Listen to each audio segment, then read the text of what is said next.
Welcome back to the Wealth Fact. Today we're talking about something a little bit different, but in a good way. We're talking about my relatively new hobby and investment in numismatics, the art and the study of coins. I'm always exploring new ways to build wealth, protect assets, and enjoy the process along the way. But this one, I started purely out of curiosity and turned into a little bit more than just a hobby.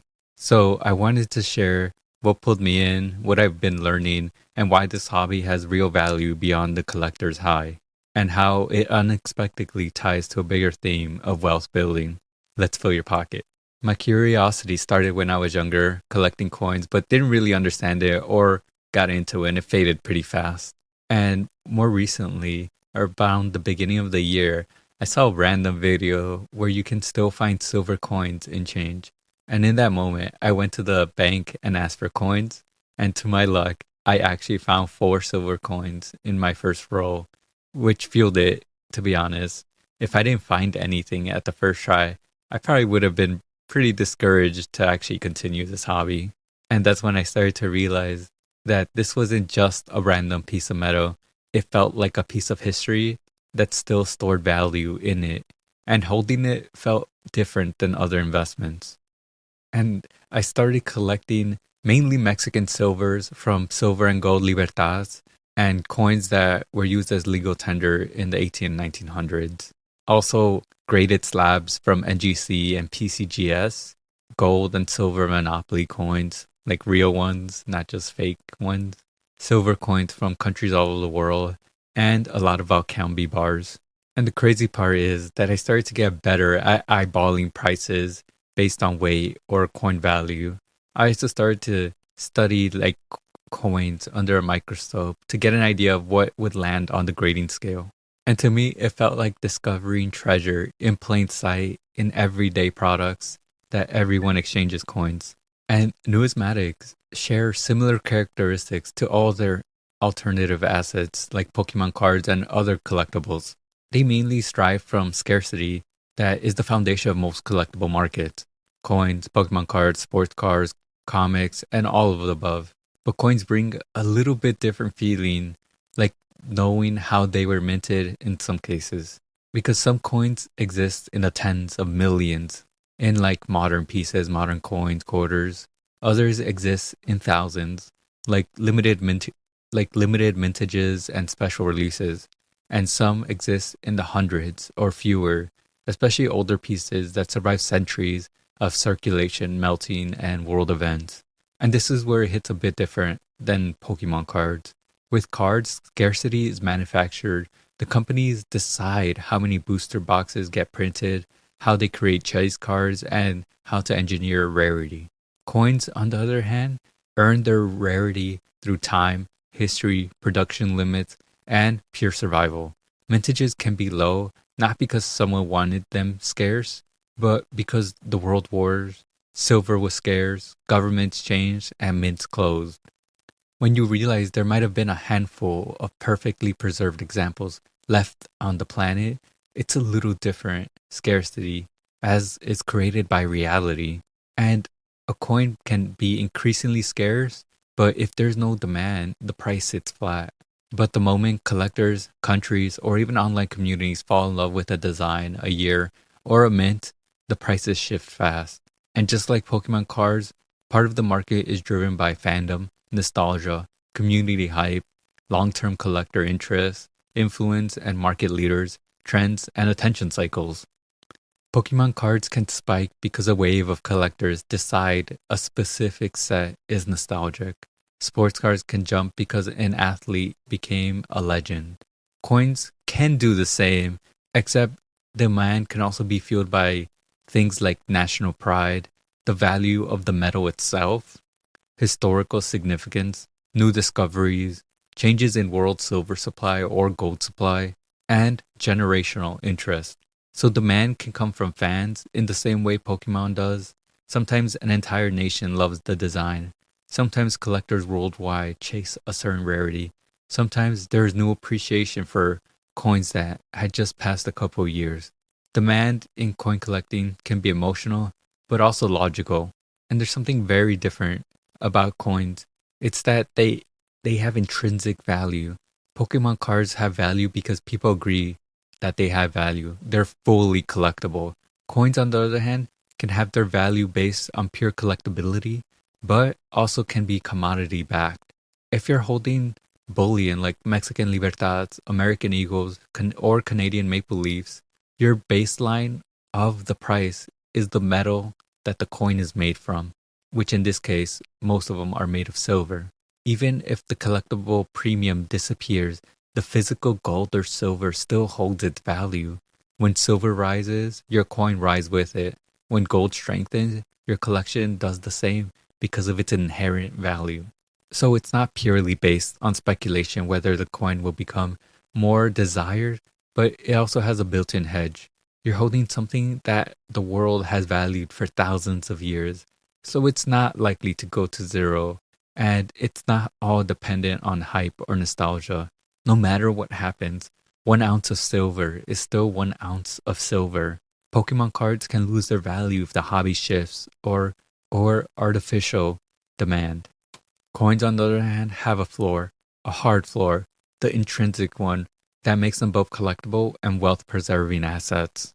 And the two do share common things, like condition. Two coins can have the same mint year, same press, but can have wildly different values depending on grading, from a mint state 69 versus a mint state 70. And this is the scale that is from genuine, which is the lowest at practically a 0, to a 70, which is a perfect coin. And a 70 is equivalent to like a gem 10 on a Pokemon card. And there's tiny differences that can affect the value. It can double, triple it, or even 10 times the value itself compared to other coins that are almost exactly the same. And it's the same concept as a PSA 9 versus a PSA 10 for a Pokemon card. The only few things, only one tiny flaw, a scratch, a surface mark, or a slightly different strike can completely change the value in it. And coins have a little extra twist.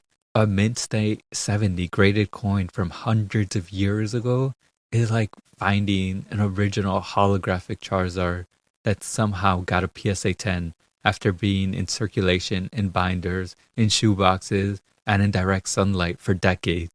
It's almost impossible. And the older the coin, the rarer higher grade coins exist.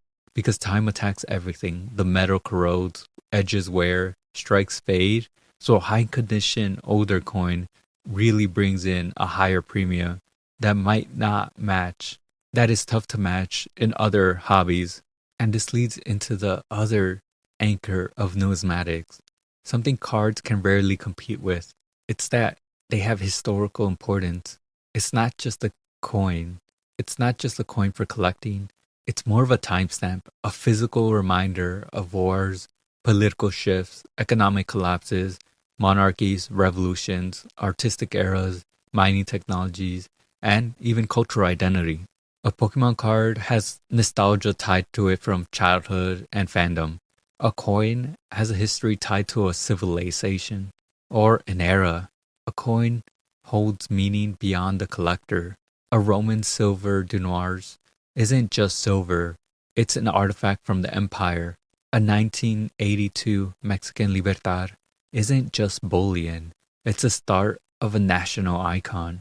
Historical significance gives coins a depth that extends beyond its value, and it gives them generational purpose. And coins don't behave like stocks. They don't move every minute and practically won't ever moon overnight. And sure, some coins do spike up in value, just like Pokemon cards that get rediscovered, but that isn't really typical. Coins build value through scarcity, through time, silver and gold content, its history, and collectors' interests. But coins also bring an experience with them. You can look at them, you inspect the details, you learn their story, you enjoy them both as an object and an investment. And then eventually, whether you plan it or not, your hobby becomes a part of your portfolio, your collection becomes a store of value, and your safe becomes a vault of history and wealth.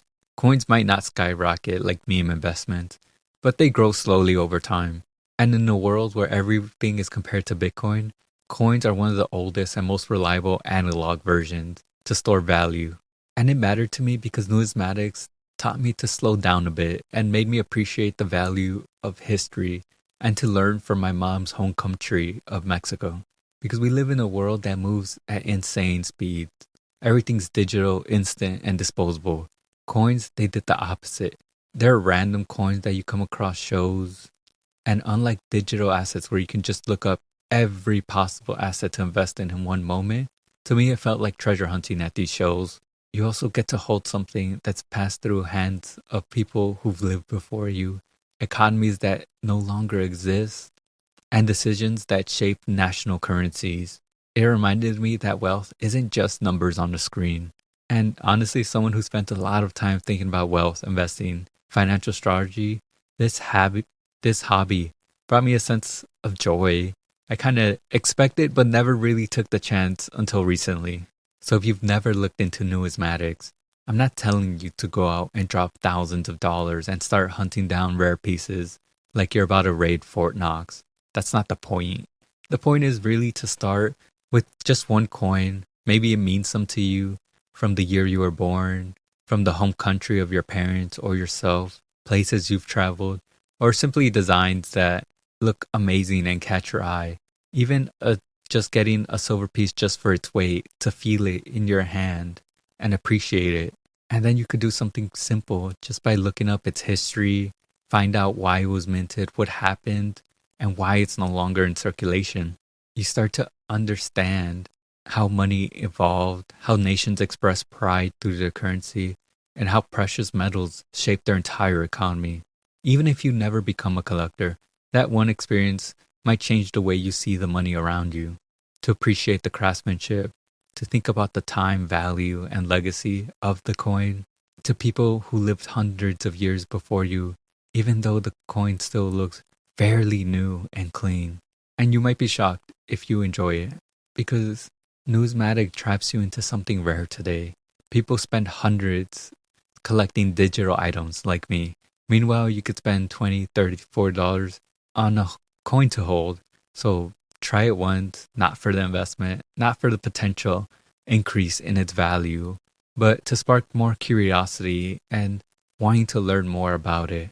That one coin might start a passion you didn't even know you had, and it might become your next hobby, or just a cool piece on your desk to remind you something, that history that had passed beyond you right in front of your eyes.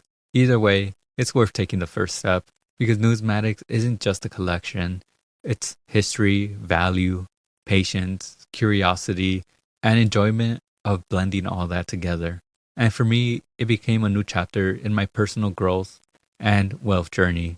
So if you're like me, always open to exploring and learning new ways about wealth, this might be something that you might want to look into. Until next time.